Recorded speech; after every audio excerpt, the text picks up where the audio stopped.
So as I always advise, our recording has begun, and that means that anything you say, do, gesture, wear could potentially end up on the internet. Please be advised.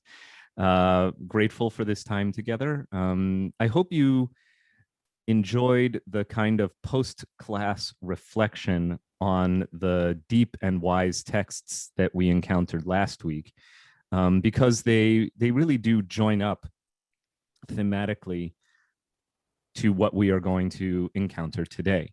So I'll mute us so that we can all say the bracha before we study, and then we will study. Baruch ata Adonai Eloheinu melech haolam, asher kidshanu b'mitzvotav v'tzivanu la'asok b'divrei Torah. So with a spirit of gratitude before us. Just as a very, very quick recap, we have been studying Pirkei Avot, chapter 2, and last week the primary teacher whose words we were studying is Hillel, and before him, Rabban Gamliel ben Rabbi Judah Hanasi. So, but Hillel continues to occupy center stage today.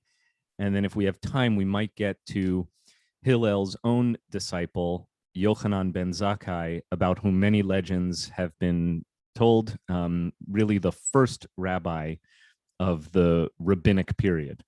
Hillel, you will recall, and I echoed this last week, is not designated rabbi.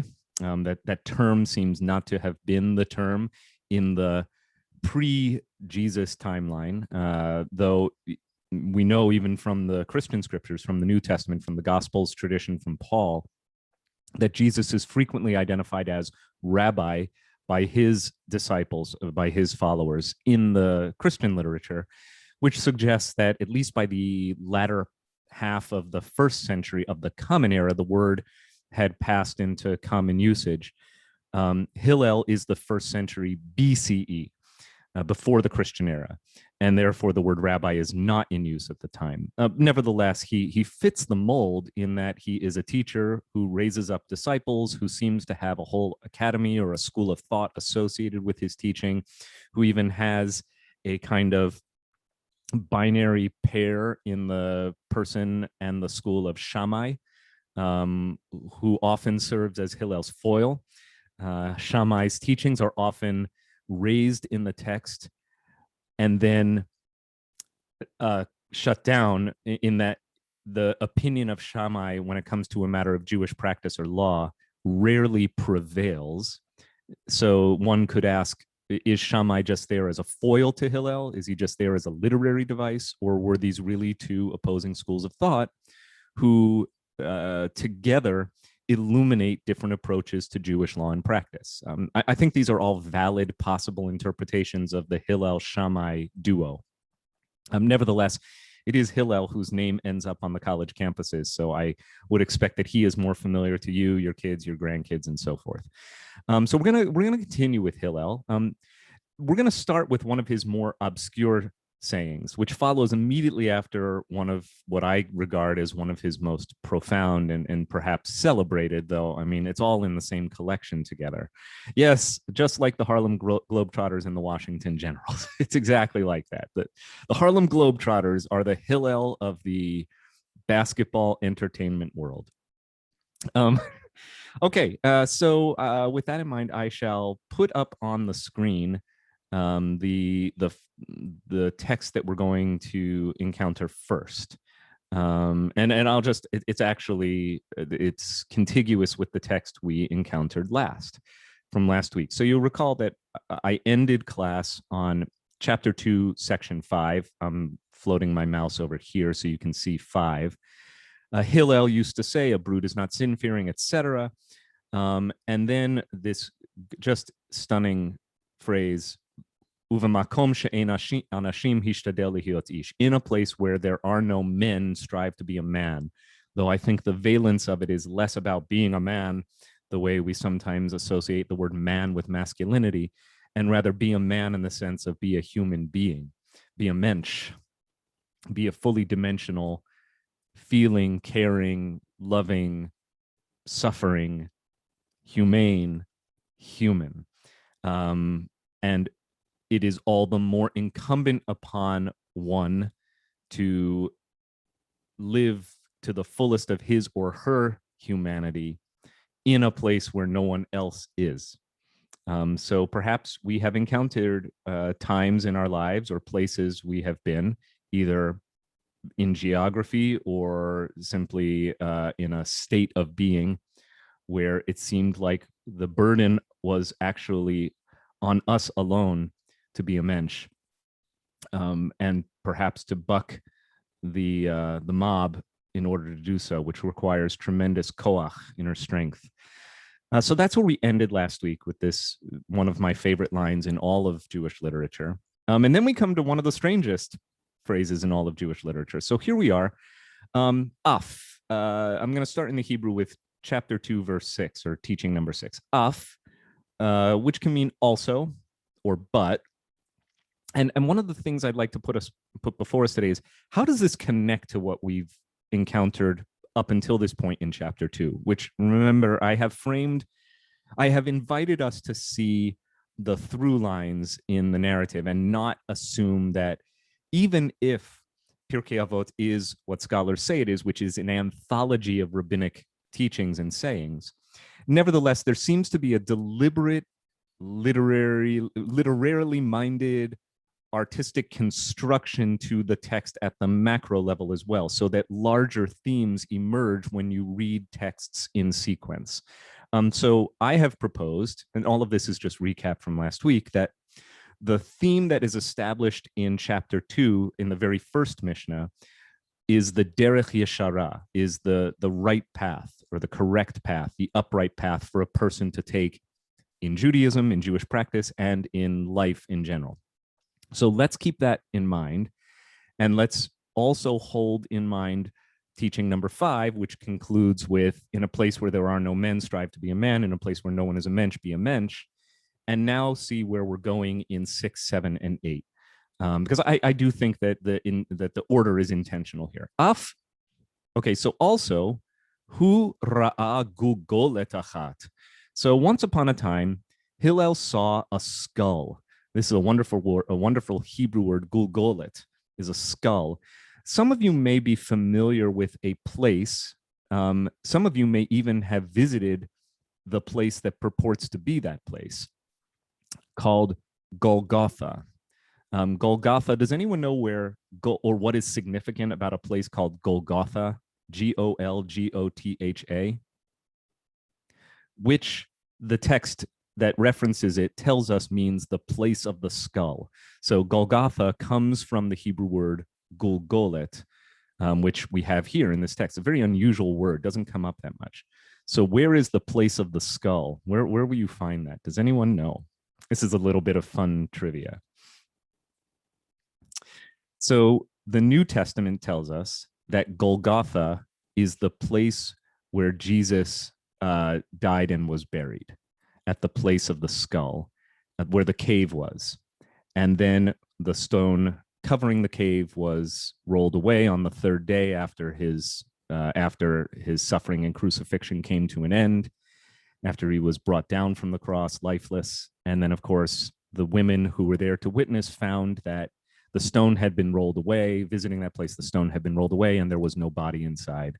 And then in the very end of the gospel traditions, Jesus reappears in a kind of heavenly visage to his disciples, or to Mary, the Marys.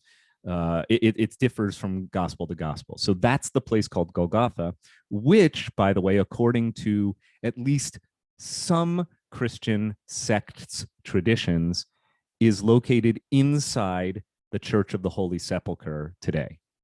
So if any of you have ever been to Jerusalem in the Old City, in the Christian Quarter, and have visited the Church of the Holy Sepulchre, you can go to the place that some Christian sects, not all, identify as Golgotha. Others say, no, it was across town. So, Christians don't even agree on where exactly the deed was done, where Jesus died and was buried. But it's interesting, inside the Church of the Holy Sepulchre, and I was last there about 2 years and change ago. I guess it was February of 2019 that I was last in Israel. And I took a tour of the Holy Sepulchre, as I sometimes do. Always get something new out of that experience. I do commend it to you. Go with a guide. And there's a mosaic right in front of the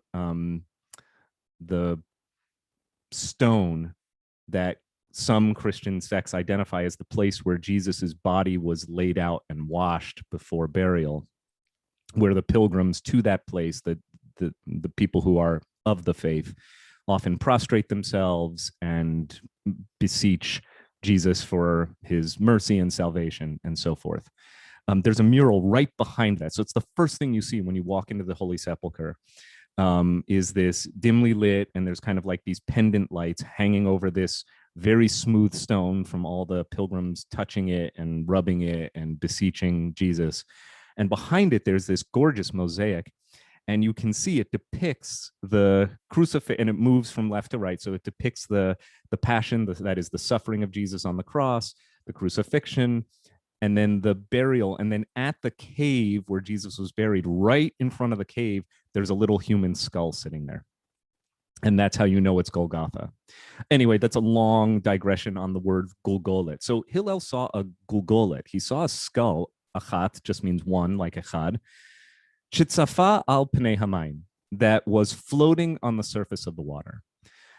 Amarla, he said to it, so this I described as Hillel's Hamlet moment, in, alas, poor Yorick, I knew him, Horatio, a fellow of infinite jest. He had borne me 1,000 times, and now my gorge rises in me to see him like this. I'm paraphrasing at this point, but that's the essence. It's a semi-comic scene toward the end of Hamlet. I think it's in Act 5, where he is with these comic figures, the gravediggers, and he recognizes the person whose head he's holding in his hand. It's a very famous scene, and I mean, every scene in Hamlet is famous. So anyway, so he says to the skull, Hillel, Al da'ateft atfuch v'sof mitifayich yitufun.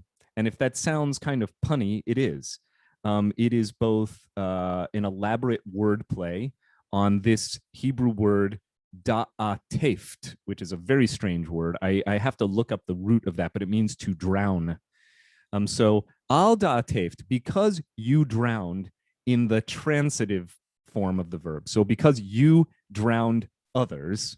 See, Hebrew often transitive and intransitive verbs take on different forms in ways that they don't in English. Like we say, he drowned, and if we don't have an object, we know that it's an intransitive verb, right? He drowned means he was submerged and died. But he drowned his brother is using the same verb without changing the form of the verb from intransitive to transitive, right? I'm going back to 8th grade English for most of us here. That's good, right? So al da'ateft, because you drowned others, atfuch, inverting the verb, you yourself were drowned. V'sof, and in the end, mitifayich, those who drowned you, yitufun, they themselves shall be drowned. So not only is it punny, it is also a word that I used, I think last week, chiastic. Chiastic is a literary structure that can play on the word level or the sentence level, even the paragraph level of, basically it's like ABC, CBA. It happens to pop up in lots of different literatures. It comes up in chapter 9 of Genesis. He who sheds the blood of man, by man shall his blood be shed. And there are a couple of these in American literature as well. Bob, do you have a hand up? And just unmute yourself if you'd like to chime in.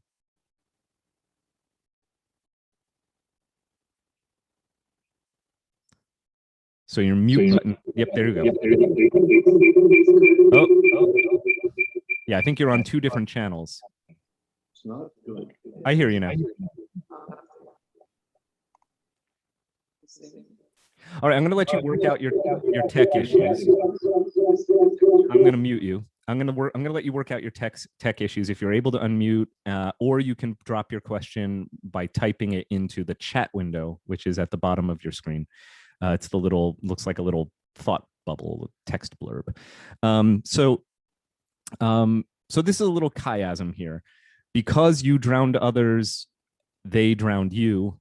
And in the end, he plays it again. They that drowned you will be drowned. Now, we could get lost in the literary art and artifice of it all, but that wouldn't be the point. The point is that Hillel is reflecting, or this encounter with a skull prompts a deeper reflection. So I'd like for you to comment, what is it that Hillel is trying to share here? What does seeing a skull on the water cause Hillel to opine? Like, what is Hillel, I guess, what does Hillel think this all means? And then the hard question, that's the easy question. The hard question is, how does it connect to what just came before? Which again, I'll put up here, which is all about the derech yeshara, the right path a person should take, and concluding, I think, or culminating in this gorgeous statement, in a place where no one is a mensch, be a mensch. So what is Hillel, what is this, what kind of a reflection is being prompted here in this very strange, enigmatic statement about the skull? And at this point, I'll stop the screen share. Alan, why don't you chime in? Well, to simplify it, one could say that what goes around comes around. Great. And I'm glad you said that. I was studying this over breakfast this morning. And, one of the nicer things about the COVID times and about working extensively from my home office is that I've had many meals with Kelly. So I had breakfast with Kelly this morning. And I read this passage aloud to her, and she said, "Oh, this is the way most people mistakenly identify karma." Right. So, and I said, "Well, what do you mean mistakenly?" Because karma is usually thought of as the what goes around comes around theory of living, right? She said, "Well, Kelly is now a very experienced meditator and has been studying a form, a Ziva meditation, which is actually a form of meditation that is based in the Vedic tradition. So the ancient Vedas, which are associated with Hinduism, but in any case, karma comes up in the literature and in the teaching around the Vedic tradition. And she said, well, karma isn't really about just desserts, which is another phrase that I'll unpack in a minute. Karma is actually like when you're driving along the highway and you hit a rumble strip, and it's meant to steer you back to the right course, right? So karma is actually the built-in way of the universe in the Vedic system of thought that helps a person self-correct, as opposed to punishment for wrongdoing, which is the way that karma is going to function in most people's, I would say, less enlightened thinking about the subject. So I was intrigued to hear that, and then it led to a little bit more conversation around the subject. First of all, have you ever seen the bumper sticker that says, "I'm sorry, my karma ran over your dogma"? That's one of my favorites. The second thought that came to mind, I was thinking about this phrase, just desserts, and this is the way my brain works because I love wordplay. I just wanted to share with you that if you're ever using the phrase just desserts and you ever put it in a letter or an email, it's not desserts with two S's, please. It's not, it has nothing to do with like key lime pie or brownies. It's not that kind of desserts. It's actually DESERTS, which normally is pronounced deserts, like the Gobi or the Negev or the painted desert.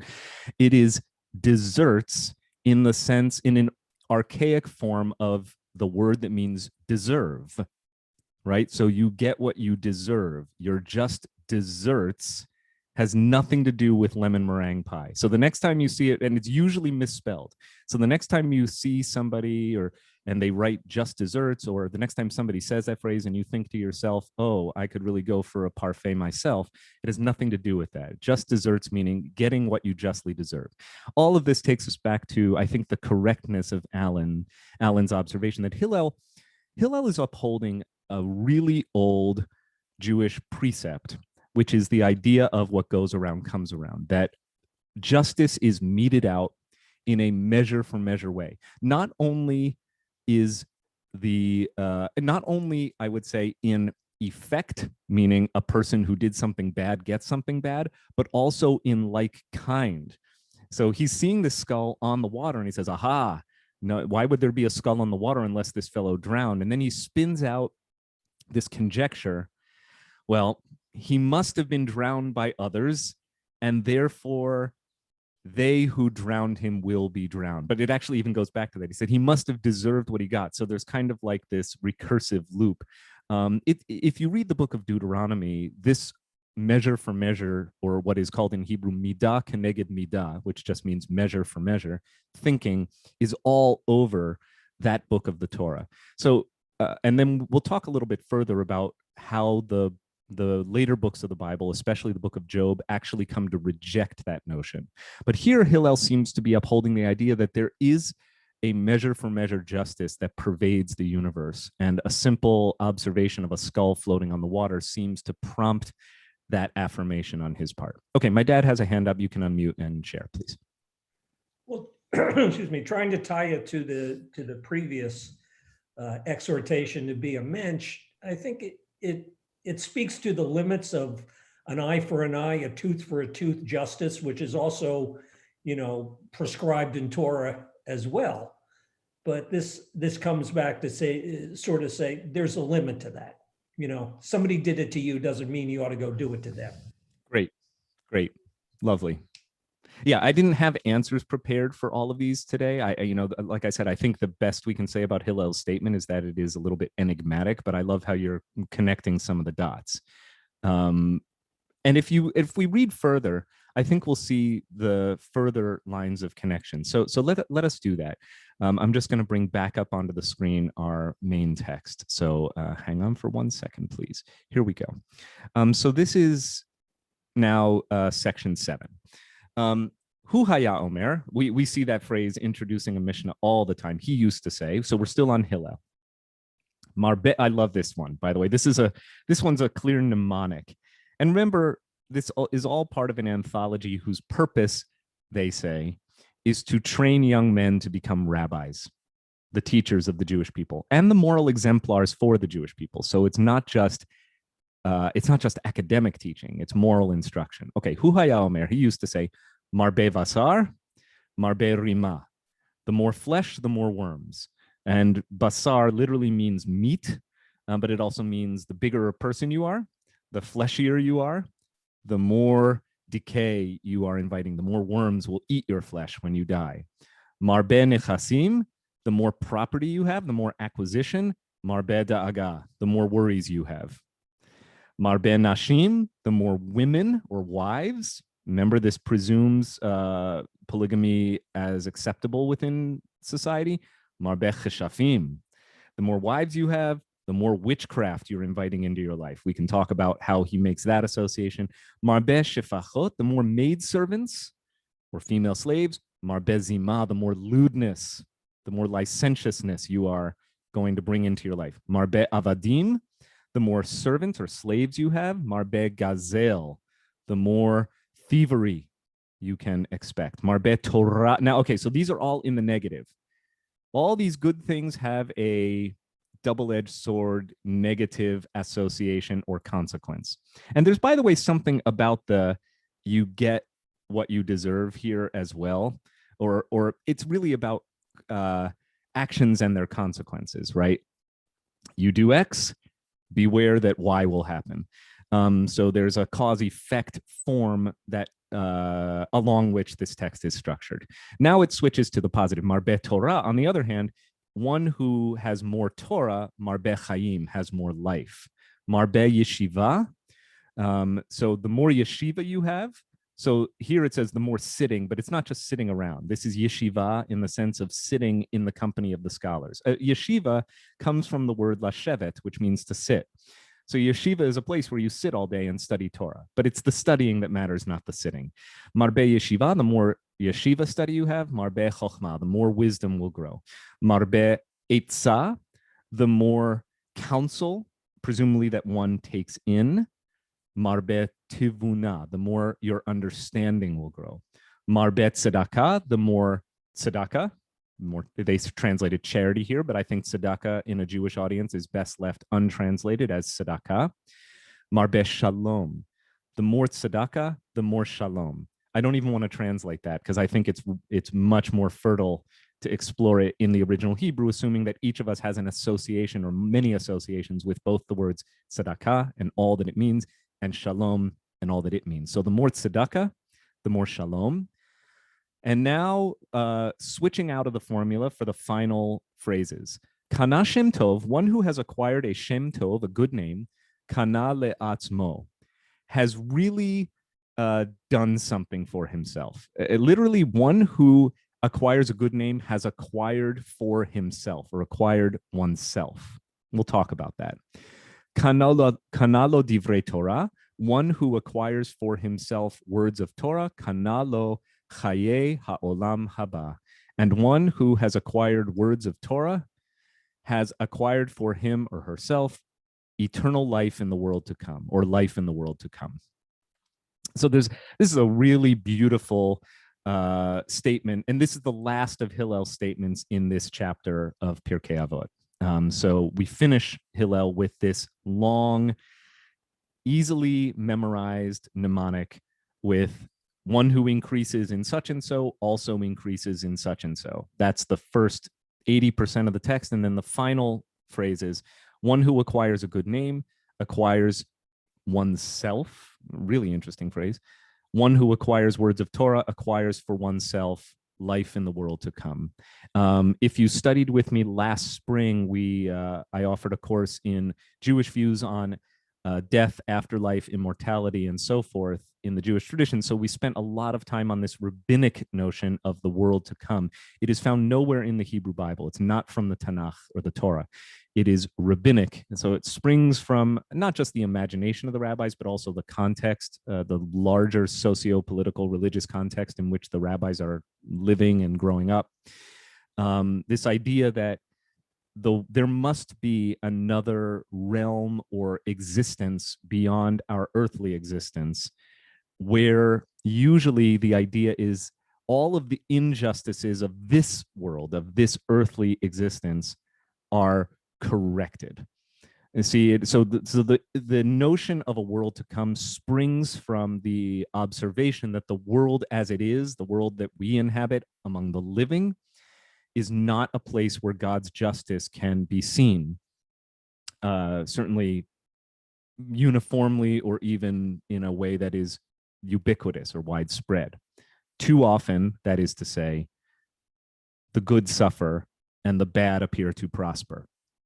And so the idea of a next existence, of a olam haba, which really I translate as next existence as opposed to a world to come, because it's not so much about a physical realm. The word olam is temporal, not spatial. The word olam in biblical and early rabbinic Hebrew did not mean, I'll use a phrase we all know, le'olam va'ed, right? In the early rabbinic language, when we say such and so, le'olam va'ed, baruch shem kavod malchuto le'olam va'ed, blessed be God's name, you know the rest, right? Forever and ever. It's temporal. It has to do with time, not an olam in the sense of kol ha'olam kulo gesher tsar me'od, the words of the 18th century Hasidic Rabbi Nachman of Bratslav, who said, the whole world is but a narrow bridge. That's spatial, not temporal. He's talking about, it could actually just mean existence. So I prefer a next existence for olam haba. In any case, the reason that comes about is out of an acknowledgement that the world we inhabit, the world as it is not a place where the just are uniformly rewarded, nor the wicked uniformly punished. And therefore, if you believe in a God who is uniformly just, and a world that should operate by God's omnipotent rule, you have to come up with a remedy for the apparent flaw in the way this world functions. Namely, good people suffer, bad people prosper. All right, so and by the way, I needed to say all of that so that you understand how it connects to the previous text, because we have now moved thoroughly, and I think if you look at the architecture of these texts taken together, we're really now contemplating the nature of suffering. We're really contemplating the nature of suffering and the role of both human and divine action in both the cause of suffering, the fact of suffering, and the remedy for suffering. Even though God is not mentioned here, the idea of divine providence is all over these texts. And that's the other thing I would have you notice, that there's this idea of, as Alan said, what goes around comes around in the previous text about the skull on the water. And then there's this whole text that basically says, you do this, you get that, you do that, you get this. God is nowhere mentioned, and yet I would say the hand of divine providence with a capital P is all over these texts here. All right, so now you have a big opportunity to chime in with any of your thoughts or comments or questions on anything we've looked at today thus far, especially on the nature of human suffering and the responses to it that Hillel here proposes. So let's start with you, Alan. And while you're doing that, I'm also going to just glance at the chat window. Okay, if you could go back to the screen to show the previous pasuk. Sure. And if you look underneath those words, it addresses exactly what you said. Number 6, I think it is. See, in the end, they that drowned you will be drowned. Yeah, exactly. So not only that, what goes around comes around to the nishkit, to the bad guy, to the people who may lay traps for him to give him his just rewards.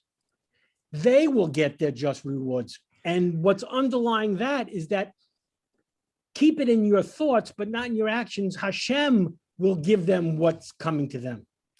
Brilliant. Because otherwise you will be drowned yourself. So you've just prompted another observation that just clicked for me for the first time. So I want to come back to this, where this all starts, which is the gulgolet, the skull floating on the water.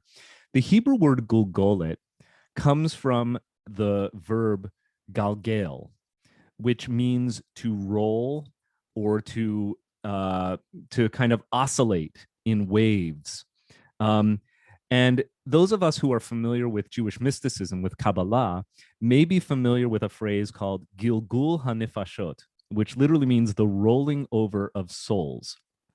It's the Jewish idea of reincarnation. But it's not so much that you are, you live your life as a human and then you come back as a wombat. It's more that you start off, your soul, your neshama, continues to evolve even after death. So there's something to this, that the idea of a skull, which is a gulgolet, is linked to this idea of not just what goes around comes around, but the cycle continues, right? Even after your mortal coil, to quote Hamlet again, is shuffled off, sloughed off. Russell would know. Even after this earthly existence, something of your soul persists and actually inhabits new forms of existence. So yeah, but thank you, Alan. It's very much I think to the essence of the text here, what your comment provides. Others. And just as a point of information, in verse 7, the 5th word, basar, everyone in this Zoom has seen that in those hand-painted signs of a kosher butcher. The kosher butcher signs used to always say kosher basar. Oh, there you go. Yeah, exactly. Kosher basar means fleischig, as opposed to kosher chalav or chalavi, which means dairy, by the way. So basar just means meat. So the more meat you have, the more worms you have. But they're talking about basar in the sense of fleshiness on a person.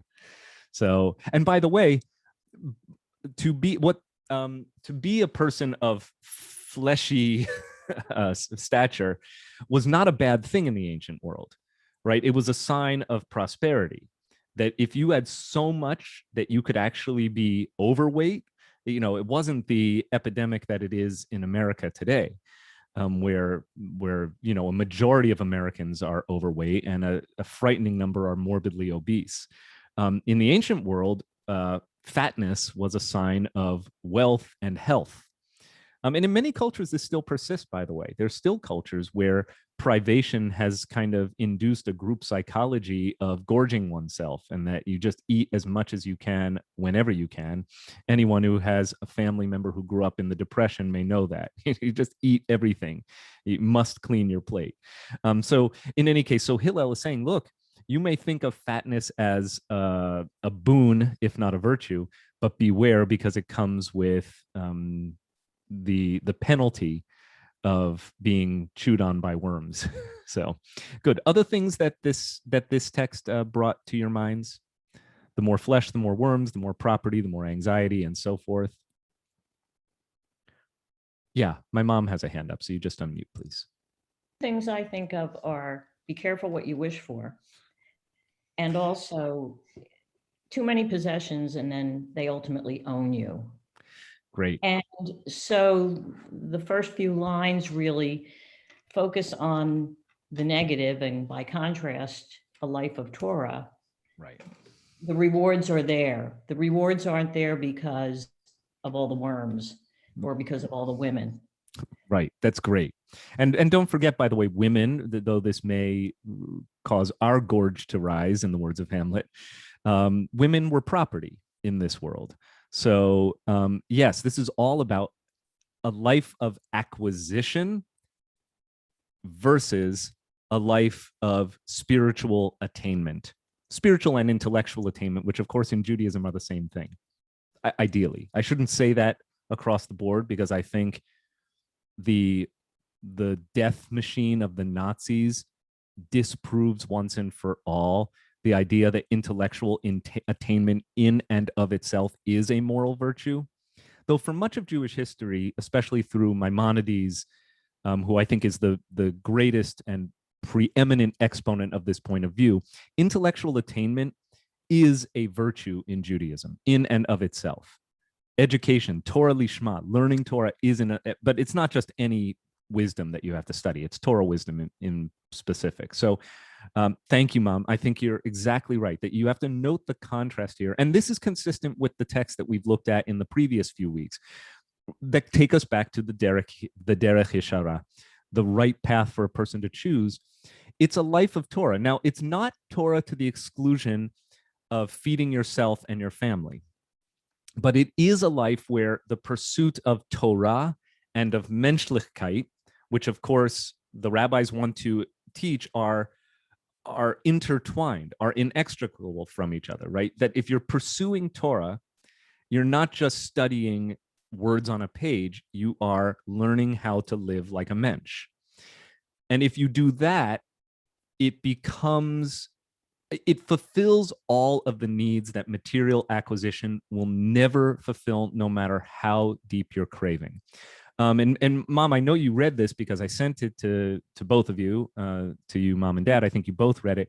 But if you don't subscribe to Larry Hoffman's incredible blog, Rabbi Larry Hoffman, who's taught at WRT as scholar in residence and guest teacher on a number of occasions, and who's just, I think, one of the leading minds and mensches of our Jewish world, and a recently retired professor of Jewish liturgy at Hebrew Union College, a wonderful author and prolific as well.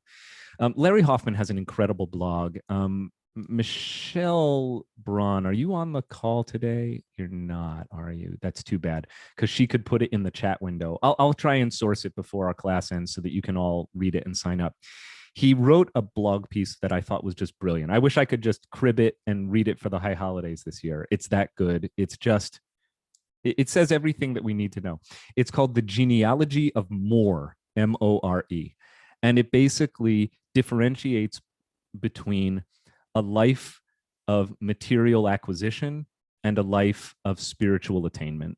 And I think that's exactly, I mean, you know, you could read Hoffman or you could read Hillel, and they're both arriving at the same conclusion. So thank you for your observations and comments there. Other things that we would like to isolate from the text we've looked at thus far. What about this whole idea of the nature of suffering as well? Because I think that's a theme that I've identified as important for our consideration. And thank you to Shuffle Off Mortal Coil. Thank you. Appreciate that.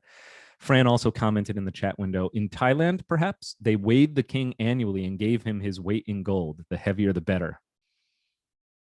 Wow. I guess, to be a Thai king. Arlene, unmute yourself, please.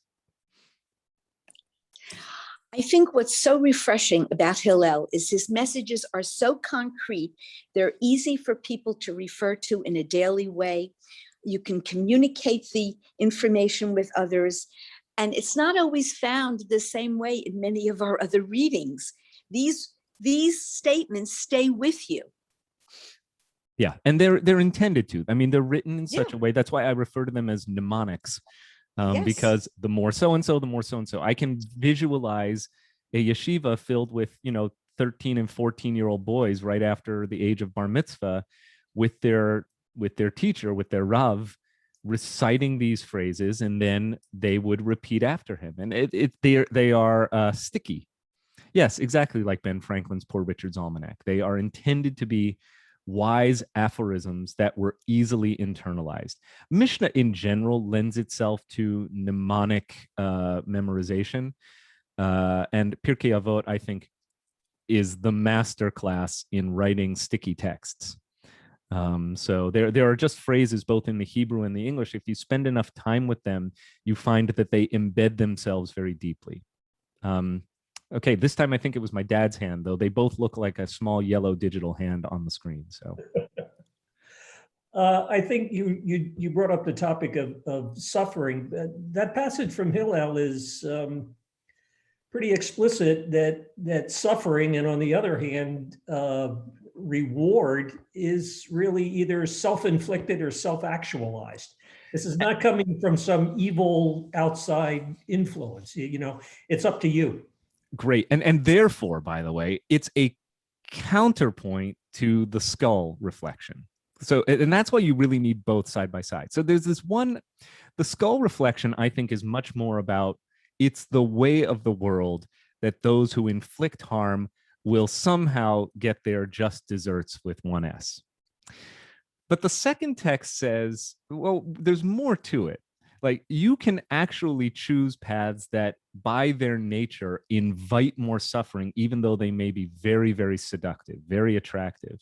And you can also choose paths in life or in Jewish pursuit that, though they are difficult and require willpower, commitment, intentionality, making a fixed time for your study is a theme that we came across 2 weeks ago.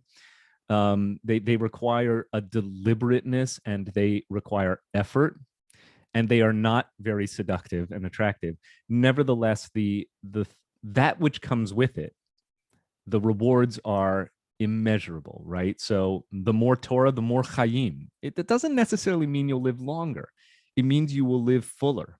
You will live deeper. I'm deliberately not turning these into adverbs just because I think they work better. They sound better that way. You may not live longer, but you will live more. You'll live more deeply, more. It'll be a more real, more humane, more dimensional existence. And that's actually, that was the other theme that, with credit to my teacher, Kelly, it came up this morning over breakfast, was the idea in all spiritual pursuit is that we might live our fullest humanity. And so there is this notion that that for Jews anyway, the path to that is Torah, but the result is still the same. The end, the means may be different from religious tradition to spiritual discipline, but the end is you live a more life, more in the sense of it's more three-dimensional. And by the way, it may just so be the case, and it's the last thing I think this morning that came up with my breakfast conversation, and I attribute it again to Kelly, is that it may just be that means that you must go into life and be aware in life that you will not escape the experience of suffering. Now, that's a Vedic idea. That's very much at the heart of both the Hindu and Buddhist traditions. The Buddhists actually distill it down to a single phrase, which is all life is suffering. But I think that there's something that is indigenously Jewish about that notion as well, that there is no life that is free from suffering. And the awareness of that can direct a person toward what is most real and meaningful. Anyway, I find these texts just incredibly rich. I mean, this is really the heart of the stuff here.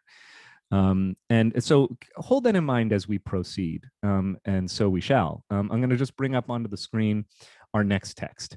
So we now move from Hillel to his disciple, Rabban, which is just fancy rabbi, Yochanan ben Zakkai. Yochanan ben Zakkai, very important figure in rabbinic tradition.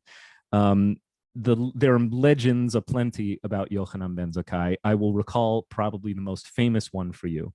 At the end of the siege of Judea and Jerusalem, which was the Roman counter-assault following the uprising or the rebellion of certain Jews against the Roman Empire in and around the year 70, right? Or starting before the year 70, and going up until as late as 74, when Masada, the final rebel outpost, fell to the Romans. The story goes that as Jerusalem was being besieged, Rabban, or Rabbi Yochanan ben Zakkai, who legend also has it, interestingly, was not only the last of the disciples of Hillel, but also the least. So there's this interesting tradition in Midrash, in rabbinic lore, that the rabbi who becomes the father of the rabbinic community and really the chief architect and engineer of rabbinic Judaism was actually only the least prominent, the least distinguished, the least capable of all of Hillel's many, many disciples. I think Hillel had something like 50 disciples, many of whose names are lost to history. And it was the schlepper, the last of them, who actually becomes the most important. So take that to heart, anyone who feels like you can't compete with somebody else in whatever pursuit, even in the pursuit of Torah.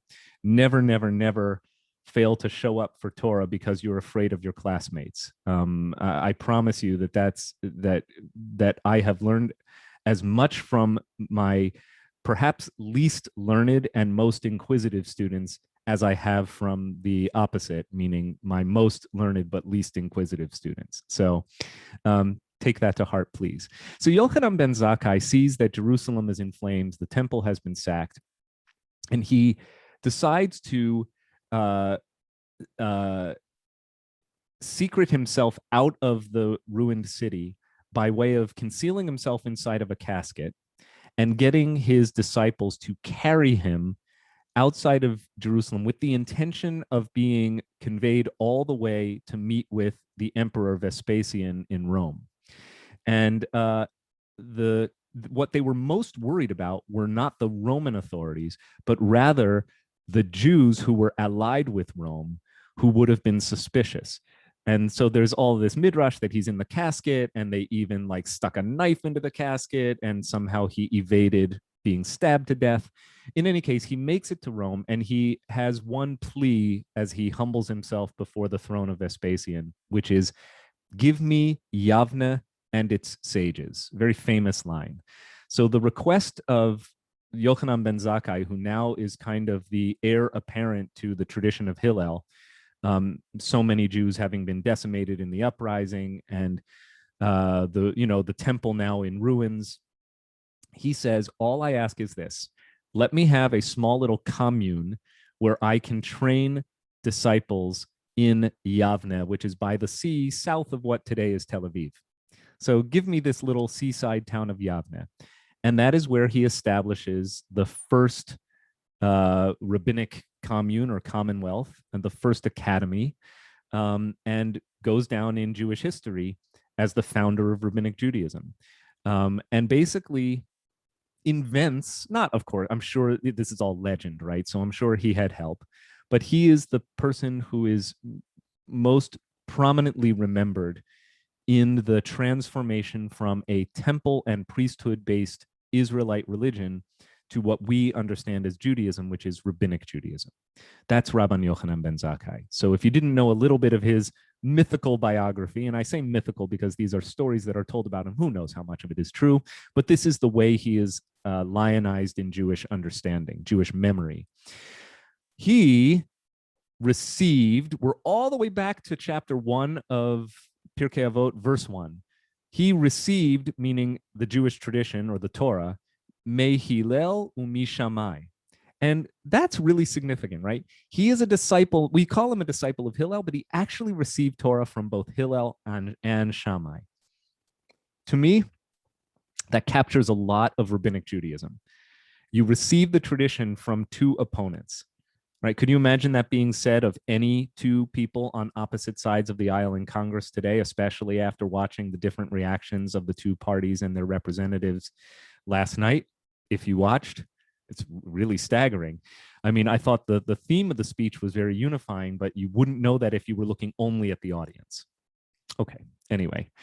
Hu haya omer, he used to say, there's our phrase, Im lamarata Torah harbe, notice how this connects. If you have studied a lot of Torah, al tachazik tova le'atzmecha, do not claim credit for yourself. Do not grasp the good on your own behalf. And remember what Hillel's just said. He said, one who studies much Torah makes something of himself. But Zakkai is, Yochanan is saying, a qualifier here. Don't use this, don't be on your high horse just because you're such a Torah sage. Don't take all the credit for yourself because you learned a tradition from those who came before you. Ki lechach notzarta, which I love. Do not claim credit for yourself because for such a purpose were you created. It's one of Zakkai's only recorded statements in Pirkei Avot. If you have learned much Torah, do not claim credit for yourself because that's why you're here. It's not such a boast to say, oh, well, look at me. Look at how much Torah I've learned. What else are you supposed to do with your life? So in many ways, it's a summation and an affirmation of the wisdom that Hillel has already communicated, that a life of spiritual attainment, a life of Torah, is what we are here to create for ourselves. And I emphasize create for ourselves in line with my dad's comment, which is that these are choices you make to affirm and lift up what is good and enduring in life. And also in a recognition that other pursuits, the ones that are perhaps easier or more seductive, or simply just the ones that society values more than any others, are often empty. But just because you do the right thing doesn't mean that you should claim the credit for it, because that's what you're here to do anyway. And then it goes on from here, not to talk about Yochanan ben Zakkai, but about 5 disciples of his. So we're going to talk about the 5 famous disciples of Yochanan ben Zakkai and focus on 2 of them. Rabbi Yochanan ben Zakkai had 5 disciples, and they were these: Rabbi Eliezer ben Hyrcanus, Rabbi Yehoshua ben Hananiah, Rabbi Yossi. If you ever see it written with a J, by the way, Rabbi Jose, it's Yossi. It's not Rabbi Jose. I know some of you are having a great time at your Passover Seder picturing Rabbi Jose with his, matzah and guacamole. No, it's Rabbi Yossi. It's the short form. It's the diminutive of Yosef, Yossi. And Israelis love their nicknames. Nobody calls Netanyahu Binyamin. It's always Bibi. Everyone in Israel has a nickname. It's really funny. When I go to Israel, I am never Yonatan. I'm always Yoni. And it's what everyone does. So Yossi, short for Joe. Okay, Rabbi Joe HaKohen, who happened to be a priest. Doesn't necessarily mean that he was doing priestly administration. It just means that he was a Kohen by dint of his patrilineal descent. Rabbi Shimon ben Netanel, and finally Rabbi Elazar ben Arach. Elazar, not to be confused with Eliezer, even though the names basically mean the same thing. Eli, my God, Ezer is my help. Elazar means God has helped me. So you have Eliezer and Elazar. He, meaning Rabbi Yochanan, their teacher, used to list their outstanding virtues. So this is great, right? I love this. What an inspiration from one rabbi to this rabbi, that it's always good for rabbis to extol the virtues of their students. I've really learned from this text that it doesn't just go in one direction. Students can, you paid me some nice compliments last week, but allow me continue to extol the virtues of my students, all of you. He used to list their outstanding virtues. Rabbi Eliezer, now here's where we get to have fun. Rabbi Eliezer ben Hyrcanus is a plastered cistern which loses not a drop. Have you ever paid anyone a compliment that way? Probably not. We're going to talk about what that means. Rabbi Yehoshua ben Hananiah, happy is, there should be a colon here, happy is the woman that gave birth to him. He was known for being very diplomatically savvy and conciliatory, a peacemaker. and therefore he made his mama very happy. Rabbi Yossi, the priest, is a pious man. Rabbi Shimon ben Netanel is one that fears sin. And Rabbi Elazar ben Arach is like a spring that ever gathers force, or a spring that never fails, is sometimes how I see this translated. Now, but I'm going to stop before we get to the end. I want to compare two rabbis, the first and the last, the ones whose names sound similar, because he's saying something by way of metaphor that I would like for you to try and figure out. And I really think this actually, yes, you can take some guesses and no, there are no wrong answers, but there are some better answers here. The plastered cistern versus the ever-flowing spring. Okay, so you've got Eliezer ben Hyrcanus, who is like a plastered cistern which loses not a drop. And then Rabbi Elazar ben Arach, who is like a spring that ever gathers force, or a spring that never ceases flowing. What is he talking about? What virtues is he highlighting in these two sages, and how do they function each against the other? I've given you a lot here. So, and if you don't know the biographies of these characters, you're at a disadvantage. So I will eventually help you and tell you some more about how these two figures are understood by Jewish tradition, but I want to have some fun with you and see if you can figure out what the allusion might be to here. Okay, so Dad, you've got a hand up, please. On one simple plane, it could be the retention of wisdom and the promulgation of wisdom. Great. Okay, so the cistern that doesn't leak holds it all in. The spring that never fails is the one who always, pours forth. Quite correct. Good. I think there's that and there's more. So let's start with that as one likely understanding. Remember, these are Torah scholars.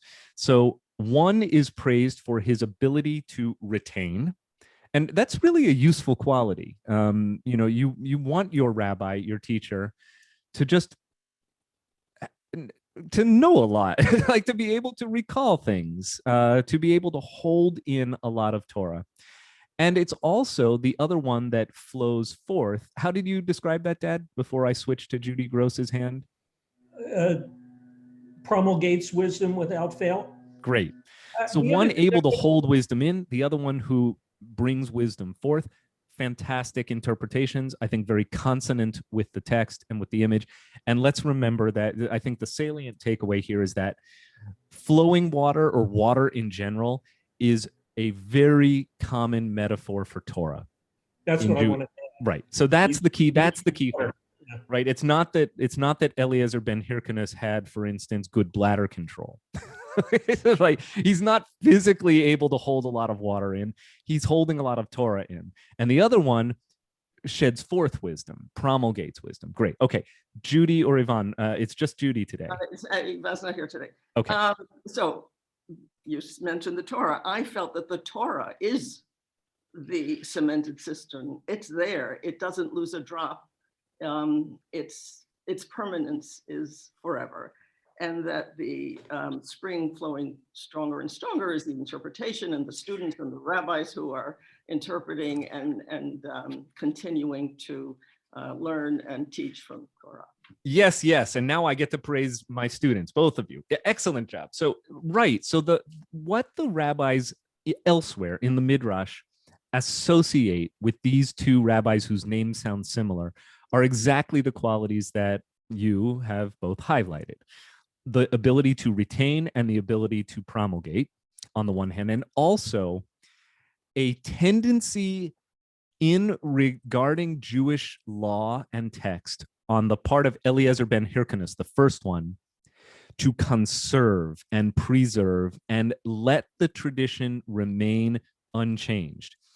What in constitutional law we might, though I understand from some people who've corrected me on this point before, call a kind of an originalist, right? Or a strict constructionist. Eliezer was that with respect to Torah. The way in which Eliezer is often mentioned, or the kind of teaching that Eliezer tends to offer when he is quoted in the Mishna and the Talmud, is he's very conservative. And he basically says, here is the strict meaning of the Torah.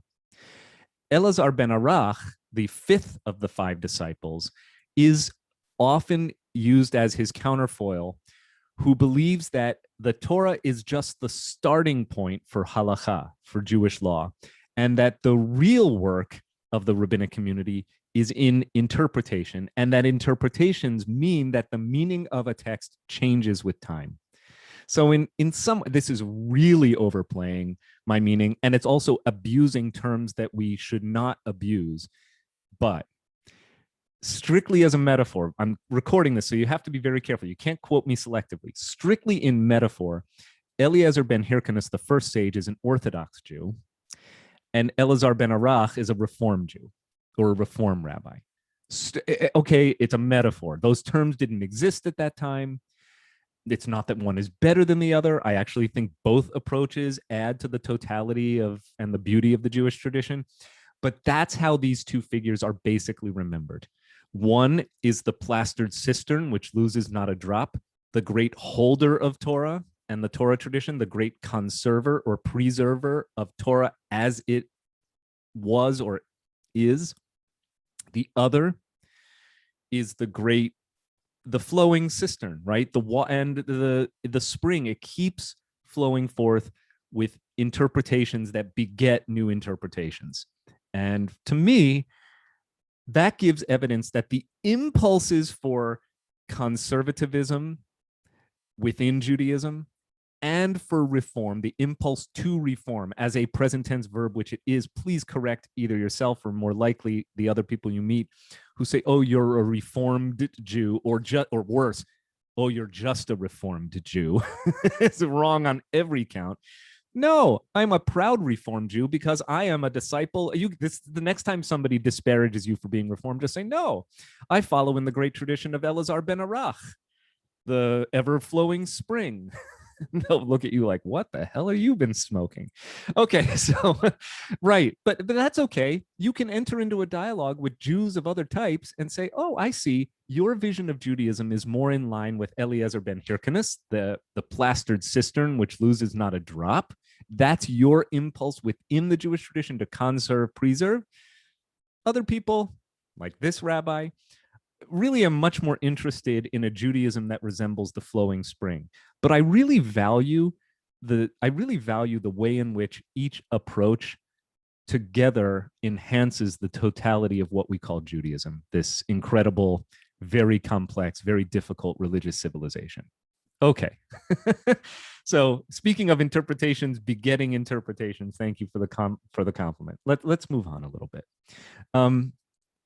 So I bring up onto the screen where we go next. And this is actually all part of one text, because remember, this is all Yochanan ben Zakkai extolling the virtues of his pupils. So they go on from here. Rabbi Elazar ben Arach is like a spring that ever gathers force. He, the master teacher, Rabbi Yochanan, used to say, if all the sages of Israel were on one scale of a balance, and Rabbi Eliezer ben Hyrcanus on the other scale, he would outweigh them all. That's why I wanted to introduce you to the two figures who bookend the five sages, Eliezer and Elazar. So he goes on to say, you know what? The first guy, he's actually equal to all the four others. He's that great a sage. And then you have Abba Shaul, who said in his name, so this is another teacher quoting Yochanan ben Zakkai, a later teacher say, well, actually, if all the sages of Israel were on one scale to balance and Rabbi Elazar ben Hyrcanus also with them, and Rabbi Elazar ben Arach on the other scale, he would outweigh them all. So what's fascinating about this is that you have another voice coming in, but that voice is actually the same teacher taught that the other sage was equally meritorious. Okay, that's fun, isn't it? It also, I think, lends a little bit of support for my point of view, which is that we really need both, and that they both, and that the Jewish tradition is or would be impoverished, not only without one of these sages, as opposed to, to having both of them, but also what they represent. Right, we really need those impulses in Judaism to be the plastered cistern with our Torah and to be the ever-flowing spring. All right. Anything else on this text, or shall we proceed? All right, we will proceed. All right, so Rabbi Yochanan is now teaching his 5 disciples. So this is directly contiguous, both in format and in content. Rabbi Yochanan said unto them, Amar lahem, he said to them, Se'u ure'u, go out and see. Ezo hi derech yeshara sheyidbak ba ha'adam. Now we're enveloping back to the very beginning of chapter 2. He said to these 5 sages, it is your job to go out and determine what is here's the phrase, the derech yeshara, the right path to which a person should cling. I think before it was that a person should choose. Here it's yidbak. What's the path that a person should adhere to, which a person should adhere? That's the right verb. Here they use the word cleave, which is a bit, I think it sounds a little bit pompous, but okay. Rabbi Yochanan said unto them, go forth and observe which is the right way to which a man should cleave. And they each have a different opinion. And here's where we get to have some fun again, because they speak like rabbis do in metaphor. Rabbi Eliezer said, that's the first one, the cistern, a good eye. That is what is most important in life. Okay, a good eye, whatever that may mean, we'll talk about that. Rabbi Joshua said, a good companion. And by the way, the Hebrew is very simple here. So Rabbi Eliezer Omer, ayin tova. Can you see where I'm pointing in the Hebrew? A good eye. Rabbi Yehoshua Omer, Rabbi Joshua says, chaver tov, a good friend, a good companion. Rabbi Yossi Omer, shachen tov, a good neighbor. Rabbi Shimon Omer, haroeh et hanolad. Translated here, foresight. But that's not actually what it says. He literally says a person who can see that which is being born, which I love. So what is the thing that is most important to cleave to in life, or what is the right path? Being able to see et hanolad, that which is being born, foresight. But it's so much better in Hebrew. Rabbi Elazar, this is the flowing spring, he says, lev tov, a good heart. Okay, so we have 5 different sages, 5 different answers to what, and I love how they do this in one phrase.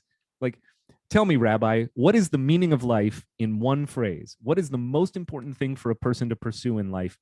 You cannot exceed 2 words or 3 words. A good eye,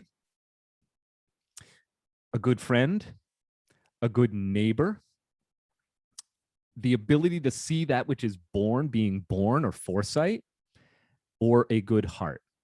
So before we read on, which do you think it is and why? What do these mean? Which do you think is the winner? Hint, there's a winner. So is it a good eye? Is it a good friend, a good neighbor, foresight, or a good heart? And why? Knowing everything you now know about the rabbis. And boiled down into 3 subcategories. Is it vision, your choice? Is it how you exercise vision, companionship, or menschlichkeit, we'll call it? Okay, Fran put heart in the chat box. Yeah, okay, I'm not going to bury the lead here. Of course it's a good heart, right? You know that because these are all grand disciples of Hillel who said, in a place where no one is a mensch, strive to be a mensch, as one of his ultimates, right? So, and spiritual attainment and intellectual attainment are the same as moral attainment. I think that's one of the other salient conclusions we might extract from our study this Thursday morning. So, so putting it back on the screen, let's see how they do this. Yes, indeed. I prefer, so Rabbi Yochanan, who is their teacher, said to them, I prefer the words of Elazar ben Arach, the last one, for in his words, your words are included. In other words, if what matters to you most in life is the cultivation of a lev tov, a good heart, everything else follows. It will provide you with vision, it will provide you with neighborly relations, and it will provide you with good companions. Whereas cultivating the qualities of vision, foresight, or selecting your friends and neighbors wisely may not actually make you a better mensch. I think that's what I think. Look, this is not Rabbi Yochanan, but Rabbi Yonatan, this rabbi, explaining what I see in the text. And then he does the negative. Okay, so we have the positive valence. What should you pursue? Now the opposite. Rabbi Yochanan said to them, go forth and observe which is the evil way which a man should shun. We've identified what the right path a man should choose, or to which a man should cleave, a person. And the 5 sages give their 5 answers. Rabbi Eliezer said, an evil eye, which is usually associated with misfortune or just bad luck. So shun the evil eye. Beware of that which could trip you up. It could also be, it's like a kaina hora. You familiar with the phrase? Right? Oh, my mom got her scan back and it came out negative, kinahora. Right? Let us not invite the evil eye by celebrating the good fortune over much. Acknowledging good luck or good fortune or even good providence is in Jewish superstitious tradition an invitation for the evil eye to come and bite you. So, or I don't think eyes bite, but to come and cast an evil gaze upon you and cast you into a state of misfortune. So whenever something good happens and you didn't really do anything to earn it, you can't horror it. You just say, okay, right? My son, he's such a good eater and he never gains a pound kanahara. Okay. My mother just turned 90 and she has all of her faculties kanahara.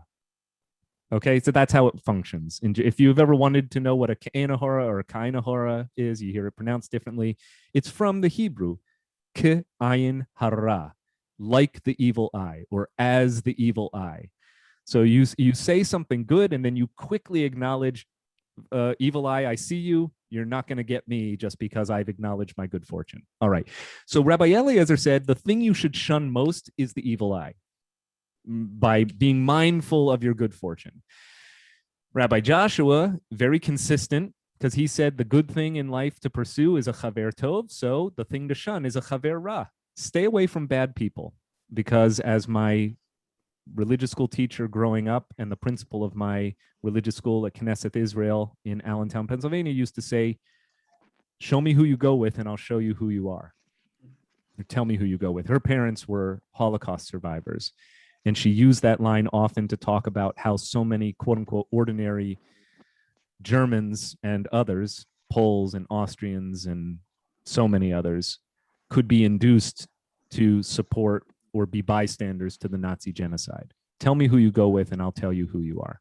So Rabbi Joshua seems deeply attuned to that wisdom by saying, shun a bad companion, select a good companion. These are not inconsequential things. And by the way, one of the things that I think vexes, that's probably too soft a word, but vexes parents of adolescents so much is when they see their child going with the wrong crowd, which is often a function of low self-esteem or other reasons why the kid just doesn't feel good about him or herself. And so the choice of a friend really can change the derech on which a child finds him or herself. Maybe you've had somebody in your life, maybe even yourself, who has experienced for too long and too detrimentally the company of a bad friend. And maybe you have suffered because of it. You're welcome to share in a moment if you feel inclined to, but you are not required to. Okay, I just don't want to dismiss Rabbi Joshua because I think he's really onto something powerful and profound. Rabbi Yossi said an evil neighbor. Okay, so he's also consistent. He's just saying the opposite of what he said before. The good thing to pursue is a good neighbor. Rabbi Shimon said, one who borrows and does not repay, for he that borrows from man is one who borrows from God, blessed be he. As it said, the wicked borrow and do not repay, but the righteous deal graciously and give. This one always cracks me up because I just sense that Rabbi Yochanan ben Zakkai was asking him a simple question. He's pissed off about a loan that somebody, like, he's really fixed. I just get the sense that this was deeply personal for him.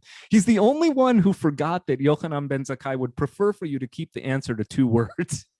He's like, that shyster still owes me my $20, my 20 shekels, and he still hasn't repaid it, and God is going to get him. And I can just picture Yochanan ben Zakkai going, okay, whoa, like, okay, chill. All right, so that's the worst thing in life. Stay away from people who are going to take your money and not give you back your loan. Okay. And finally, Rabbi Elazar, who said, Alev Ra. Here it is in Hebrew. Elazar ben Arach, Lev Ra, here, where my mouse is flashing. Elazar Omer Lev Ra. All right, so that's very consistent as well. If the ultimate in life, the ultimate path in life to choose is a good heart, then of course the ultimate path to shun would be a bad heart, a lev ra. And Yochanan says to them, Rabban Yochanan said to them, I prefer the words of Elazar ben Arach, for in his words, your words are included. So it's just the analog to the first half of the text.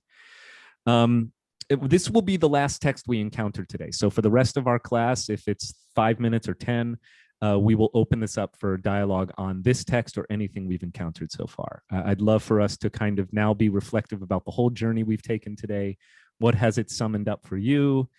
How do you interpret these sages? And by the way, I want to add here that Elazar ben Arach, the sage who ultimately comes out on top in these little kind of like who I love lists. I love doing like top 10 albums of the year. And so this is like top 5 rabbis of the early rabbinic commonwealth, but not just who, but also why. Like, why is he such a good rabbi? So on the one hand, he's an ever-flowing spring. And on the other hand, and more than just a plastered cistern, I almost get the sense that Yochanan ben Zakkai gently favors the ever-flowing spring, because he goes on to say, when it comes to these virtues that the rabbis are being interrogated about, or they're being quizzed, what's the right path, what's the wrong path, the one who says, Elazar ben Arach, who says, a good heart, a bad heart, pursue a good heart, shun a bad heart, it's so simple, and all the rest will be included in it. Everything else you need to know in life is basically a subset of cultivating a lev tov. So let's talk. I'd love to hear what you have to say. Judy, your mic is off, so why don't you go first, and then my dad's hand is up again. Let's hear from some other folks too who would like Sorry, to. I was just thinking, to me, it goes back to Hillel's statement, do unto others as you wish them to do unto you.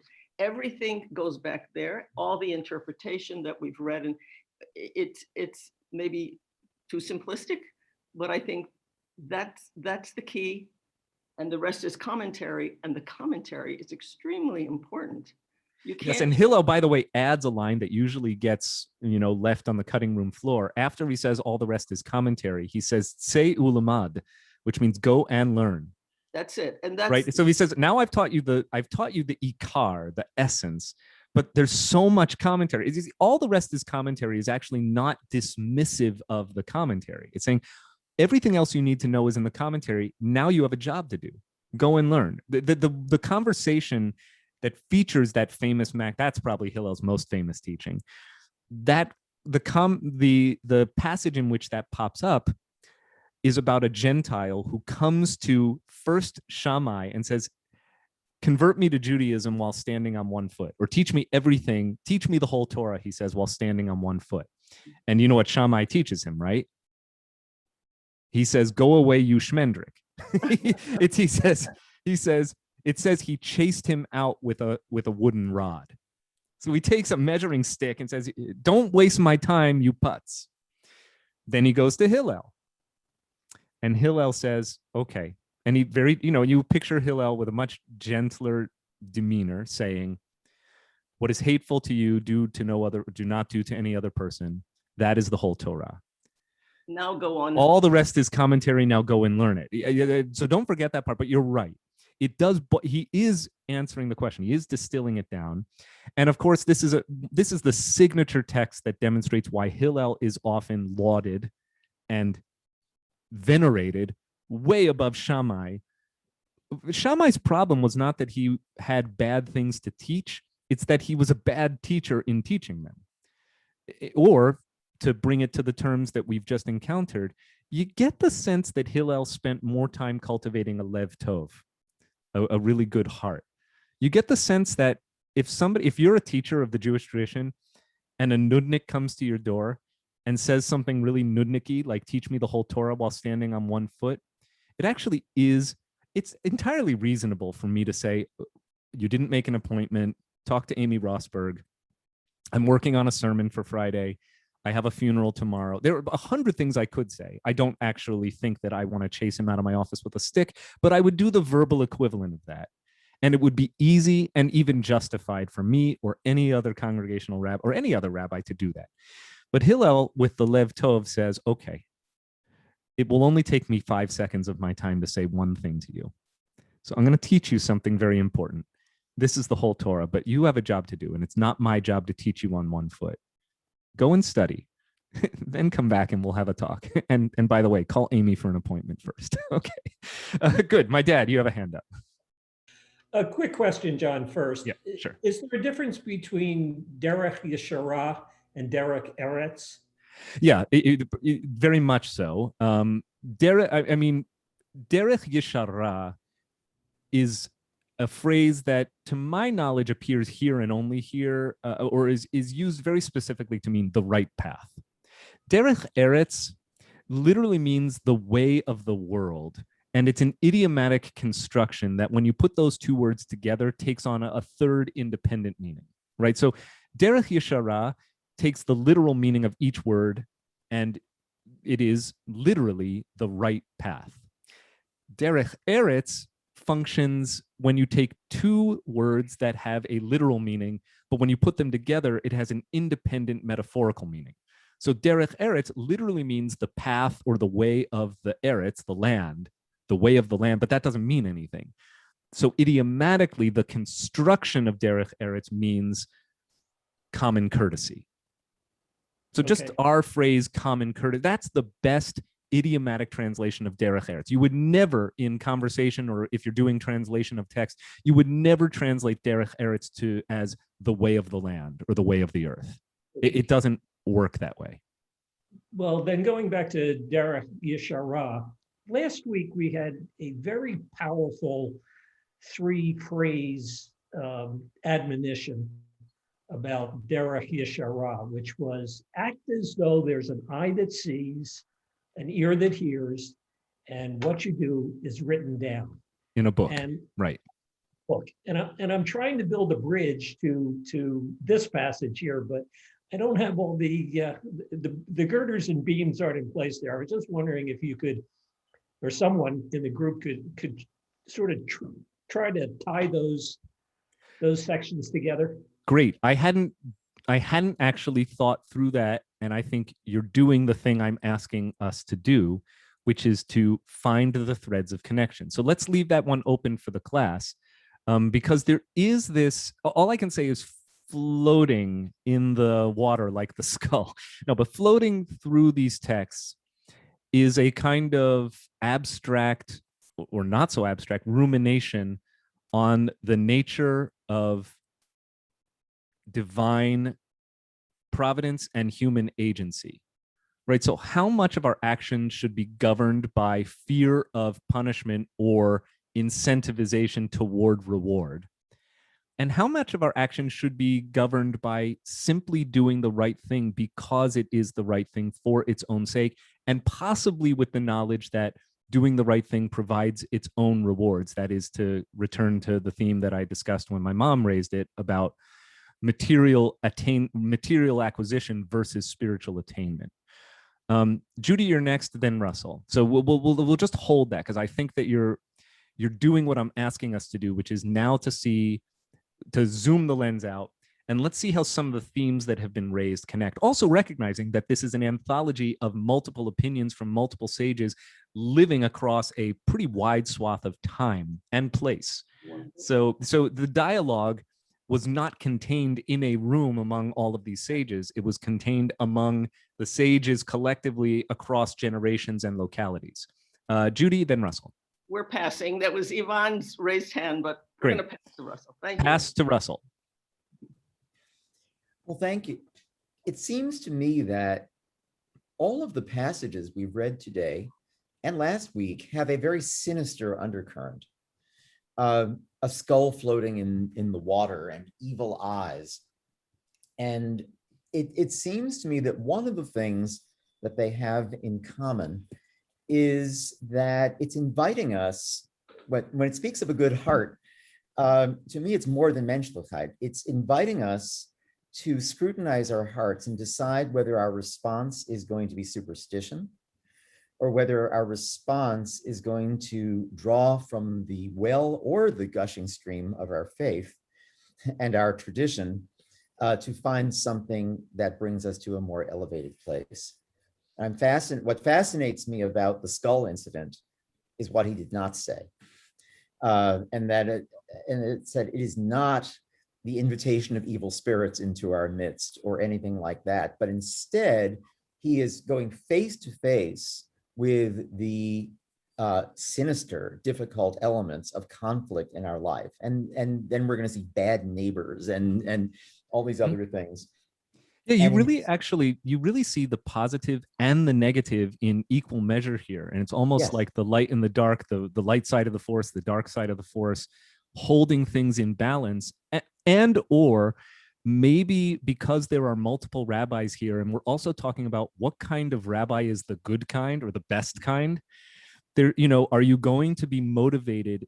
Some of this is not just about choosing the derech yeshara. It also speaks to the truth that some people are motivated by fear, anxiety, and punishment, and some people are motivated toward, the good and the spiritual rewards of a life well lived. And probably most people are motivated by both. And I think there's a lot of truth in the inclusion of both the light and the dark. Thank you. Thank you. Any other comments? Well, I think that's a very good place on which to end because so, Judy, you unmuted. Well, So Ivan had a final comment. Okay. good. I would love to hear it. I apologize not having been here from the beginning, but I wrote to the end. And the question that always troubled me is when I listen to you and rabbis and maybe my parents and maybe my nannies, you're supposed to be good. You're supposed to be menschlich. You look at the rest of all religion, they all teach the same. And none of the religions, in my opinion, have succeeded sufficiently with the broad masses to get the message drilled so deep down that you just have a good heart. So, there's a Jewish tradition, Ivan, that also will make a nice coda to our study today. That, look, as much as we would wish and even aspire to what the Aleinu prayer says, on that day, O God, you shall be one and your name shall be one. Every knee must bend, every tongue swear homage. The idea that someday the masses will all get it. There's another tradition in Jewish legend about the Lamed Vavnikim, the 36 righteous souls that sustain the world. And basically the idea is that at any time, there are 36 individuals whose righteousness is the very hairline thread on which the world is suspended, or they are the only ones by whose virtue the world is sustained. Were it not for their righteousness, God would say, to hell with it, we're going back to Noah's flood. So it's a provocative, it's a very dark statement, actually. The Lamed Vavnikim are often lauded as, these righteous people. It's only 36 of them out of billions of human beings.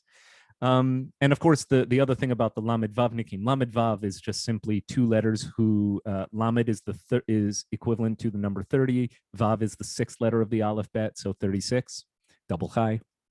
So the Lamed Vavnikim, as they are called, don't know that they are Lamed Vavnikim, right? So if you're a Lamed Vavnik, saying you're a Lamed Vavnik is on its face disqualifying. The minute you say, I must be one of the Lamed Vavnikim, you've blown it, because humility would be one of the signature qualities of a Lamed Vavnik. So in any case, I think that it's this kind of cynical appraisal that as much as we would love the masses to get this, especially if you think like Elazar ben Arach does, that it really is that simple. Just cultivate a good heart, or like Hillel does, like just try to be a mensch, would you?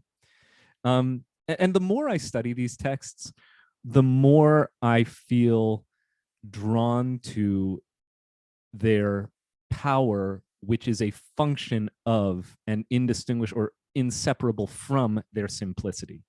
right? So if you watch the movie A Serious Man by the Coen brothers, which is a very complex, darkly funny, but ultimately very serious and very cynical movie about the nature of human suffering, and Jewish suffering in particular. It's really a modernist take on Job. Do watch this film, by the way, if you've never seen it. I think it's currently on Amazon Prime. For Prime subscribers, you can just watch it for free, but it's worth the rental or purchase anyway. So A Serious Man tackles all of these questions, and then there's of course I'm spoiler alert here, so you can sign off if you don't want to hear it, but the wizened Rabbi Marshak, who's the third of the rabbis around whom the story is structured. There are three rabbis, and they each pop up to dispense wisdom at three places in the film. The more I've watched this film, the more I think it's actually one of the great films of all time. It's brilliantly constructed. So there's the young assistant Rabbi Scott, who's really, reminds me of me when I was a baby rabbi. And then there's Rabbi Nachner, who tells an outrageous story about a Gentile who had dental work done, and they discovered a Hebrew inscription on the inside of his teeth. So that's the story of the goy's teeth, is the middle part. And then there's the coda, and it's Rabbi Marshak, and he finally meets with the kid who's been a real schnook the whole time, Danny, and who's a bar mitzvah boy. And the kid is worried that he's going to get reamed out, or you're waiting for as the viewer, you're waiting for the rabbi to dispense pearls of Talmudic wisdom. And there's a whole, I don't want to spoil all the good stuff, but basically he says 4 words to Danny, the bar mitzvah boy, and this is in the last 10 minutes of the movie. He says, "Be a good boy." And then he dismisses him. And to me, there it is. What matters more than a lev tov? What matters more than hishtadel lihiot ish, in a place where no one is a mensch? Could you please just try to be a mensch? So there you go. We pick up next week exactly where we left off, and we should be able to complete chapter 2. It continues along the same themes. And by the way, I'm really grateful to Russell for raising the idea of the sinister undercurrent, like the skull floating on the water and the evil eyes floating in the sky. We're going to see more of that. But don't miss the light because of the sinister presence of the dark. There's really both. And I think that was a really nice observation. So let me thank my student and my students for the wisdom that you bring, and for allowing all of us to grow in Torah, which is to grow in life. So I'll see you in a week. Be well, everyone. And by the way, I think that the signups are closed, but we will be streaming our first return to in-person worship tomorrow at 6:15. So I hope, whether in person or virtually, you can join us. And it's always worth inquiring if there are more seats available, if you're still interested in coming. We said register by Tuesday, and you do have to fill out a COVID-related health questionnaire, just self-disclose. We're not asking for vaccination status. We're just asking for people who have presented as either positive tested or symptomatic, to do the right thing and stay home. But if you'd like to join us in person, we have an outdoor worship setup that's really going to, I think, be very enjoyable. So I'm not leading much of the service. I'm just there to schmooze with the Jews, and I look forward to doing so when I see you next. Bye, everyone.